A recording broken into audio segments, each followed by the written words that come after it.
What is up, Fight fans? I am Jason Burgos, and for this edition of Back Talk, I am joined by one of the fastest rising talents in all of the professional wrestling industry. She's a former NWA World Champion and a current talent who walked through the magic door in August and became one of AEW's must-see talents on Dynamite for the last 8 months. Plus, to add to her badassery, she even has competed in MMA for Combate Americas.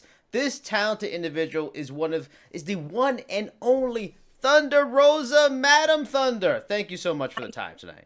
Hi, no problem. I know it's been a crazy day. I forgot it was Easter. I think we're one of many that are forgetting, but totally understand. I appreciate the time on the holidays. I have a ton of questions. Don't want to take up too much of your time. In that pandemic time when NWA was in limbo on when they would come back, was there ever a fear that maybe they don't come back, or maybe they just don't come back in the form that you were working for them under? What was the communication like between you and NWA management during that time? Was there some unsureness, or was there always kind of a confidence? So for return, it was just about being patient, and that's kind of why they did this talent sharing thing with AEW, because it was just the best and fair thing for everybody involved.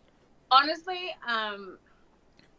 we just kind of like rode the wave. Like at first, it was very daunting because, oh my God, we're never coming back, whatever. And I focus on myself. I focus on building my career, building Thunder Rosa brand. And if NWA was gonna come back, I mean, I was contractually obligated to work for NWA, so I will be there for them and and compete and do everything that I needed. I continue to stay in shape for MMA because I didn't know if we were gonna come back or not. That's when I focused the most on MMA the last year. And then AEW happened, so it was like I said again. I always kept all the doors open and my mentality wide open, and where if it happened. If it doesn't, it wasn't meant for me. It wasn't meant to be that way. So I have to stay that way. Otherwise, it's just like I'm getting anxiety, getting stressed out for something that I have absolutely no control over. True. And we run with it. And you know what? Another thing that we created, because there was nothing else happening for us, we created Mission Pro Wrestling during that time. So I didn't stay idle. I didn't stay just waiting. I never do that. If it we'll make it happen. We will make it happen for me and for everybody else that I care and then that are for me. So that's what we did, and I mean, it has paid off. And now that NWA is back and AEW has I have working relations with AEW, I've been able to assist some of my students and some of the people that I work very closely in Mission Pro Wrestling, and they have been able to get opportunities in other places that otherwise they wouldn't able to. And that's, for me, it's a plus. Nice. Now, what, in your experience working with him, what makes Billy Corgan a unique boss in this industry, in your opinion? Because he really kind of broke the mold in being like this diehard fan, albeit a rich fan, who got into a major role for a major brand in this sport and had success, because that's happened in this industry before and it didn't work. In a way, do you almost feel like Billy Corgan even opened the door for someone like Tony Khan to come in, own a promotion, and lead creative on a prime time television show? Like, what's your experience been like working with him, Billy Corgan? They're very they're very different. I mean, Billy likes very old school, and Tony definitely is more of a new school, and they have very different styles of how they run their business, and also very different budgets.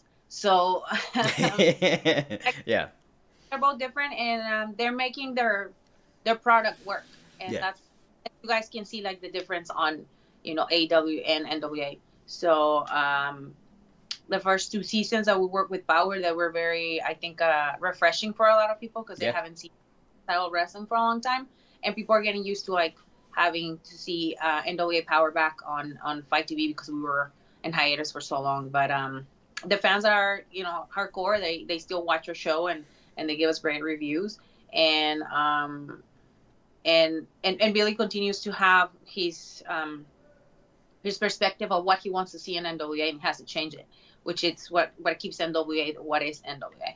In your experience on 2 brands, do you feel are the audiences? I mean, it's tough to say because you competed for AEW in the pandemic era, so you really haven't gotten to compete in front of them when they have the crowds and everything like that. But do you feel, at least maybe through social, through fans, the reaction, are the fan bases different, or is it like what I think, and it's a diehard group of wrestling fans that kind of watch everything? I feel in terms of what they want to see in the women's division. They want to see some hard hitting, it looked real kind of wrestling. Mm-hmm. I feel that that's one of the things that made me stand out is mid style wrestling, because I'm not pretty. Mine is gritty. Mine is, it's like, I'm gonna take you down, you like it or not. and I try not to make it so choreographed, right? One of the things that NWA taught me the time that I worked there for the first 2 seasons was that we are the wrestlers. Our matches are not 5 minutes. I mean, the first ones, yes, but every time I was getting 15, 20, 30-minute matches, and you have to learn how to work. And that really made a difference in my career. And like they say, hey, you got 20-minute matches, great. I have 5-minute matches. Those are the ones that make me nervous. Hard to tell a story in 5 minutes. Yeah. But you can, of course. But yes, man, it's interesting. Like regular fans and smart fans, they know the difference. Yeah. They always know the difference, and I always get the comments on my DMs, which is, they're very, very funny. It's like, you don't get the credit. Like, this is the one, like the typical one that I get. You don't get the credit you deserve. You made those women. Like, you made them like they know how to wrestle. I get them all the time, and I'm like, oh, thank you. Oh, hard. You know. And that's interesting. I'm glad you brought up, having a very physical style and stuff like that. And I was watching again the Lights Out match earlier too. When you have a physical style like that, which is, it really is, it fits this era more than ever. People want, like you just said, they want to see something that feels real, stuff like that. Especially with MMA, the MMA wrestling fan crossover is strong. When you have a style like that, is it a fine line to, that you're not, you are being safe with your opponents? Is it a kind of thing where, listen, you be physical with me, I'm going to be physical with you? Is that something that's always understood when you're working with opponents? Or, like, how do you walk that fine line to not be too physical with somebody? I was trained by 2 men that beat the crap out of me. Dylan Drake and Mark Carlos, and they never treated me like a girl, right? So they were like, if they don't like it, they can tell you to ease up, or they can match your energy. And that's what has happened. Like, every woman that I have stepped in the ring, they have matched my energy. And sometimes it's not even that I'm like so aggressive or physical. It's just that I'm just so like energetic, and so like my facial expressions and everything. I will never hurt anybody on purpose. That's one thing I'll make very clear. Never. Even when people are being unprofessional in the ring, I have shown nothing but professionalism there. Like, that's always. However, if there is a moment in where I feel that people are being unsafe, or that they're a little out of control, I definitely will put them on the typical guillotining, where you can just finish there, right in there. It has happened before. All right. But no, I mean, I always tell the girls, and most of the girls that I have worked, they know my style, and they know that I'm really like aggressive. But I'm not there to hurt them or anything like that. So because again, it's been really cool to work with different styles and different women, and being able to like have them either they have to match my level of aggressiveness.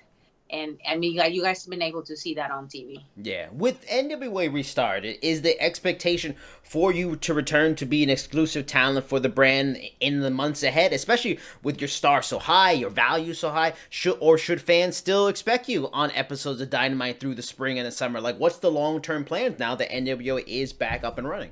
I honestly can't answer that question, because it's not up to me to say what's going to happen. It's up to like my bosses now. Like I said, I still stay busy. What I have control is Mission Pro Wrestling. I still, doing stuff. I'm beefing with David LaGreca right now, and he's about to debut, and it's gonna be his funeral. So that's gonna be his debut. He's gonna be dead because I'm gonna kill him. Okay.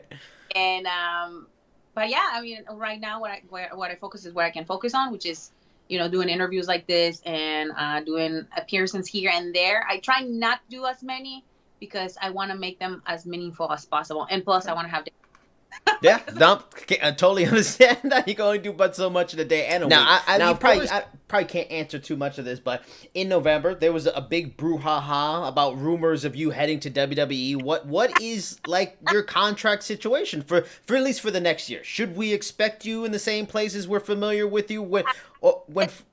November thing was so funny. We were trolling everybody for like a week and a half. It's great. I had so many followers and so many people talking about me and still talking about me. Mm-hmm. You know, like I said, I'm just riding the wave right now. Yeah. I'm just in the wave, seeing what's gonna happen, what's next.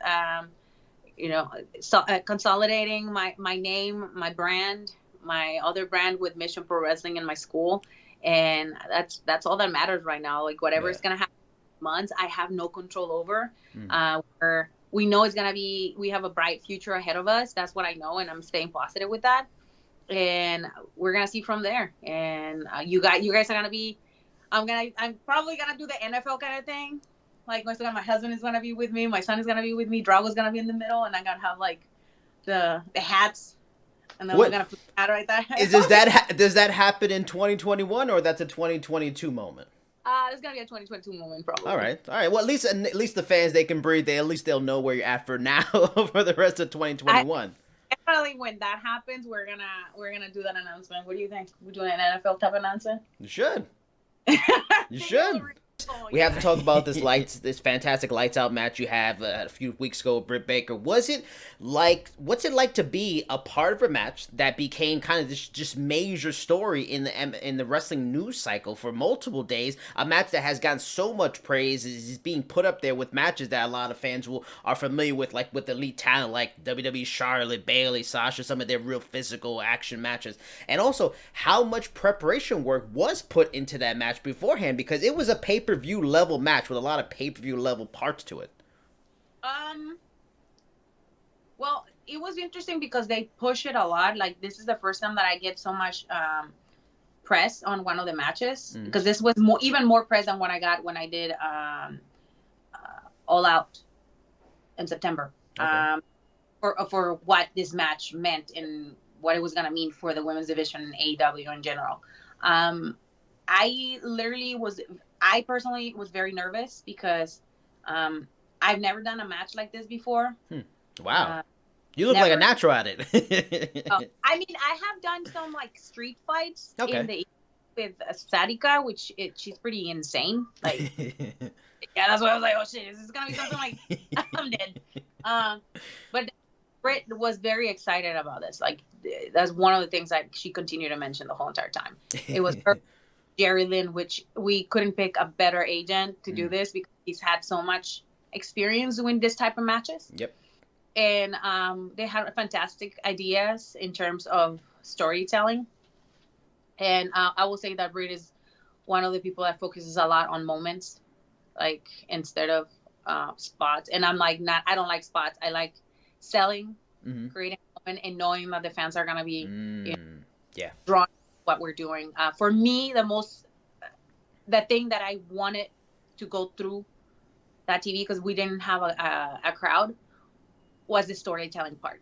Because it didn't matter if I went through a table, if I didn't give the value to what it was happening, nobody would care about it. Right? And it was very, very important that this match, I made her look as strong as possible. You know, and vice versa. So I think we really play off on this feud that we've been having for 5-6 months, and it came out really, really well. I'm really happy that people are still talking about it, that they're creating art, that this had become like an icon for a lot. Like I said, again, for women's wrestling. Yep. Because it's for me, and I always say it, and I'll continue to say it. For me, it's just to elevate the women, the group, everybody. Because if we're able to have these matches on TV, on national TV, the way that we did that night, I'm pretty sure that if people, put the time and the effort, that there will be more like this, and there will be just as good. And it won't have to be on pay-per-view. We can do this anytime, any day, and anybody will be able to do it. Yeah. But we were have to be like mentally and physically prepared, because these matches are not something that you want to do all the time.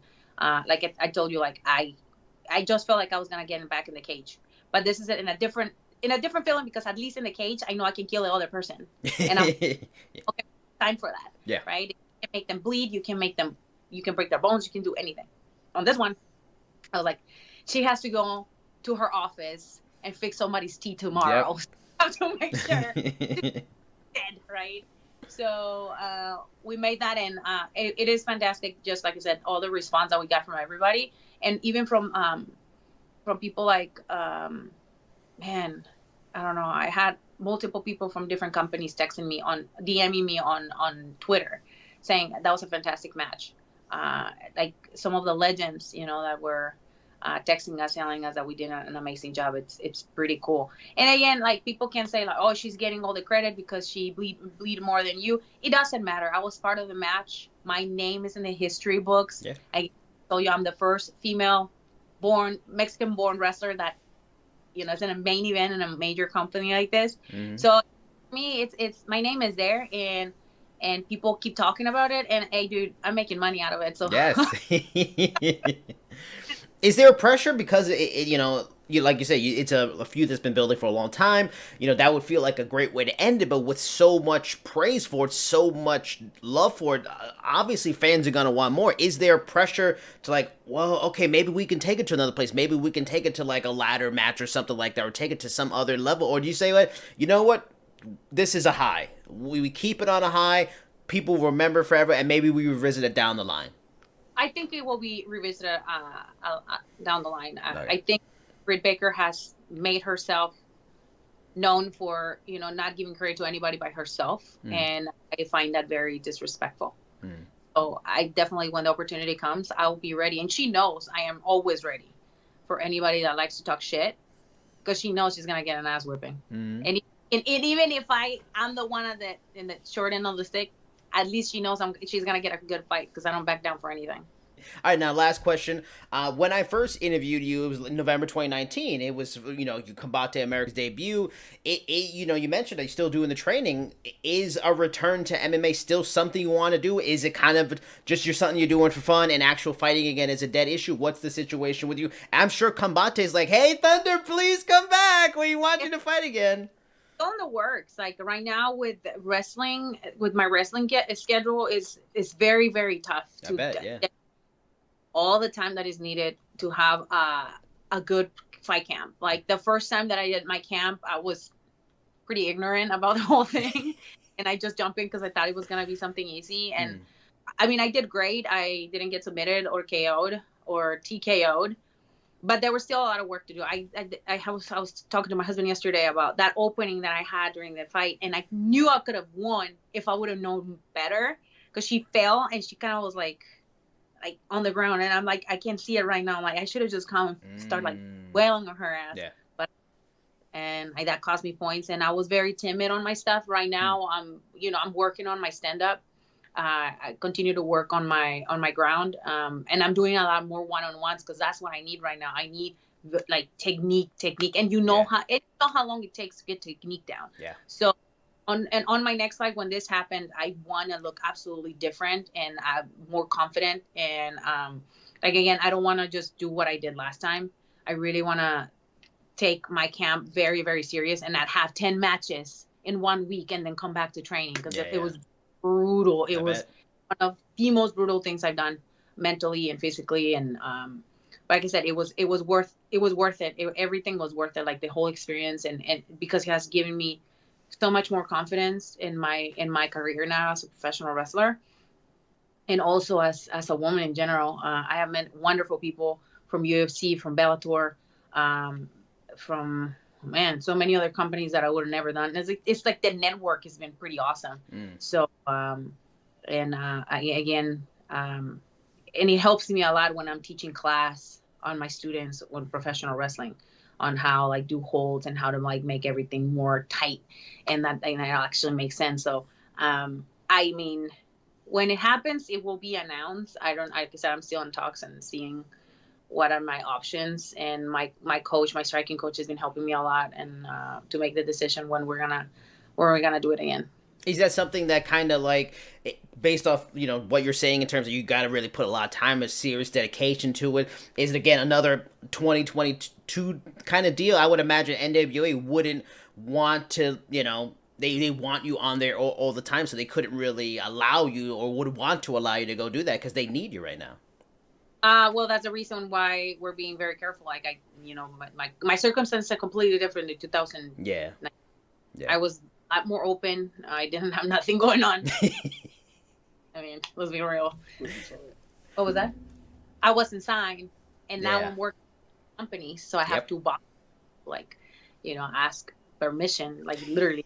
So it's not simple as it was before. Yeah. And right now we're at a peak, you know, in 2021 of my career that I have to take advantage of. Because if, you know, if any injury occurs, like I will be out for how long? Exactly. There's a lot that comes with it. I'm not making excuses, and I told my coach this, and he knows. Like, that's what I like about my striking coach. He worked with Alberto Del Rio when he did his fight. Mm-hmm. The first one who helped him, and then he went on fight camp somewhere else. But he understands the wrestling business, and he knows that I'm like back and forth going, and he knows that when I'm there, but when I'm not, you know, I don't sleep, I don't eat, I'm having multiple matches a day. And they understand now. At the beginning, they were like, "Who is this girl that is just jumping into MMA? Like, and she's gonna get paid? Like, you know, the people feel disrespected. It's like with professional wrestling right now with Jake Paul, Bad Bunny, that I gotta go to WrestleMania, and all of us, we've been working for this long, never had an opportunity, but they have followers. People buy this stuff. Yeah, that's what it's for. I mean, it's business. Exactly. Yeah. So, I mean, now I understand it, and I probably should have, you know, been more aware of certain stuff, but that's the reason why I'm taking a little longer to make a decision. First, just to talk to me about what has had to be a whirlwind 8 months plus. What has it been like? Because of course, you know, you were already a well-known commodity in NWA, but because of the pandemic, the talent sharing, you got the opportunity to compete in AEW live on their TNT platform. Now, by far, even more people in the world know you, to where you have like close to 300,000 followers on social, all this stuff. Is the Thunder Rosa business booming? And do a lot of people want to be a part of it, like sponsors, fans? And does rising up another level in fame take some getting used to? Yes, it does. Right now, we're on our way from Dallas to San Antonio, and I kid you not, I was behind a full month of emails. Wow. Like wondering if I could do interviews and stuff like that. So my time is very valuable right now because, as you mentioned, I also do MMA. So when I'm not training people on wrestling, because I have a school too. You forgot to say that. I'm sorry. My apologies. No, we open a school and it's been like insane. So I'm training in the mornings and I have a very, very small time and where I can either do interviews or I can do because I own my own business too with thunderrosa.net. I sell my own merchandise and it's been absolutely insane. So yes, it's taking a little bit of time. I hire somebody to help me with some stuff. I might just have to hire my husband full time in a couple of months because it's been crazy. And then as far as the sponsorships, I just landed a sponsorship that I'm really excited about that I will be announcing like the full thing on Wednesday. It's called Parity, and it's focused on women that are in sports and women equality. That's why I was so into like joining with them, because that's one of the things that I preach about. It's women equality in the wrestling business. And I mean, I like the fact that I am more, I'm gonna put quote unquote famous. Yeah. I'm famous. Even my kid, he's in high school and he just debuted too as a wrestler. His friends follow him and then they follow me and they're like, "Oh my God, your mom is a wrestler! Oh my God!" And then it's crazy. Even on my jiu-jitsu school, like everybody's like, "Oh, I didn't know you were so famous. Oh my God, we took a picture with you." And I'm like, "Dude, you need to stop." All my friends are always like making, but it's weird and it's fun at the same time. But it's weird. I mean, I'm not used to it because, you know, I come from a small house with, we're like very modest and stuff. So still modest. But But I mean, I love the fact that I'm busy and I see the fruits of my work actually paying off right now, and that's what I like. That's what I like. And I've talked to, like, my work is with MMA fighters and stuff like that, so I've talked to a lot of them, and when let's say they jump from the regionals or whatever and make it to UFC, and they become like a UFC fighter full time, and they kind of like, have to drop the side things and focus on that. But for you, do you feel like, you know what, yeah, you could maybe drop some things here and there, maybe focus on specific things with what's been so successful with your wrestling, but do you feel you need to keep on that grind, keep working, keep having a lot of plates to spin, because you've been through the industry in wrestling, you know how hard it is to make money, so you know what, the iron is red hot, I'm going to strike the iron every which way I can and just maximize my chance. You have to. This is a time in where you pay your debts completely, Mm-hmm. while you start investing and you start like preparing for the future. Yep. Because this is not forever. Fighting is not forever. Wrestling is not forever. So this is like time I have left, and both aspects, I have to make the best out of it, because I don't want to sacrifice my body and then later on be like one of the legends that is like struggling to make a living because we didn't plan, or I choose to party and spend my money on VIP treatment, which is not necessary. I don't see it necessary. I see the things that I'm going to help me for the future, that are going to build a legacy for me and my family, which is, building for the school that we're building building a strong women's division outside of the main big companies, right? Because that pipe, they need strong women wrestlers that are going to be ready to go on TV, so they don't have to spend as much money, and they're going to be the next stars. So it is easier for the women that are coming after me to make a living in wrestling, and they don't have to go through the same BS that I had to go through, politics and everything. That is a voice for them that can help them and guide them to go and do the right thing. And since you brought these topics up, I was planning to ask you questions in relation to that, but I'll just ask them now. I want to ask you about representation. Wrestling fans are super used to legendary like Mexican wrestlers and talent coming from Mexico, main eventing for major U.S. promotions. However, those talent are often men. There has not been many women of Mexican descent carrying that lucha libre flag and being wrestling stars here. And in Hispanic culture, social progression comes a little slower. It's a little more traditional in the male-female roles and stuff like that. How big is it for you to present a Mexican woman, a Latin woman, as this badass wrestler performing on national TV, like just being an example for them? And have you gotten that messages in these last 8 months as your star has risen? Like, oh my God, I haven't seen someone like you that is like me be in this position. Absolutely. For me, it's an honor because I've seen the progression in the last 20 years and how women are seen in the business. Yes.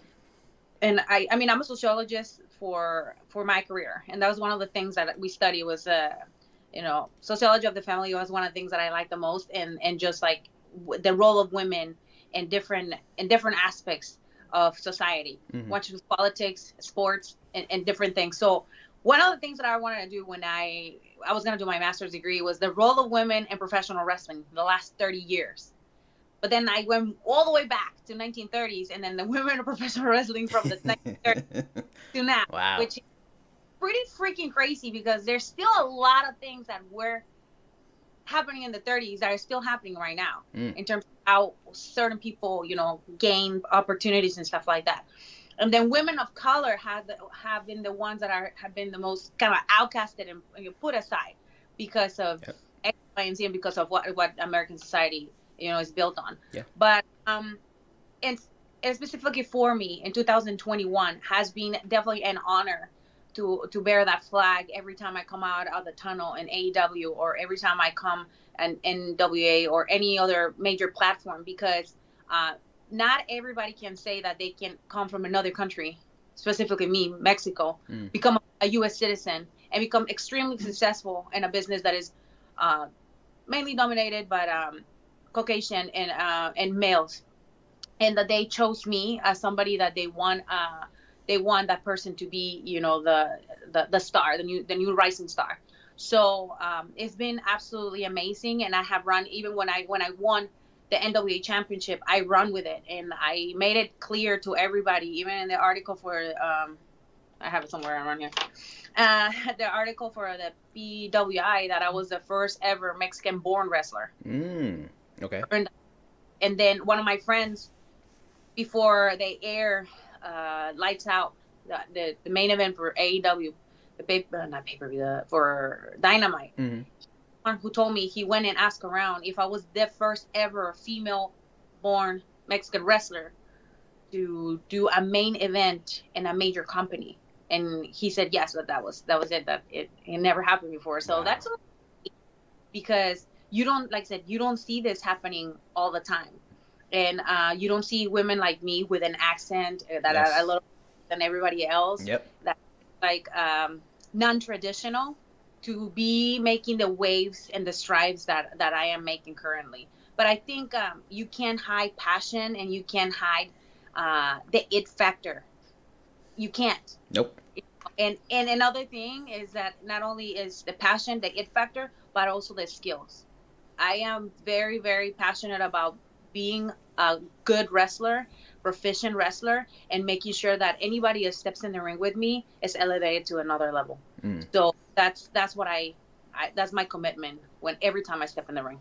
Speaking kind of the same idea of representation, women in the industry, stuff like that, living in a world where like the magic door of wrestling is swinging open more than ever before, I want to ask about New Japan, because so many men will talk about, I can't wait to go to New Japan, I want to go to New Japan. They don't really focus on women wrestling very much, but considering the AEW's, working relationship with them now, what you're doing in AEW and NWA, stuff like that, would you be interested in breaking some barriers and being the rare female performer to compete in a New Japan ring? We just don't see it.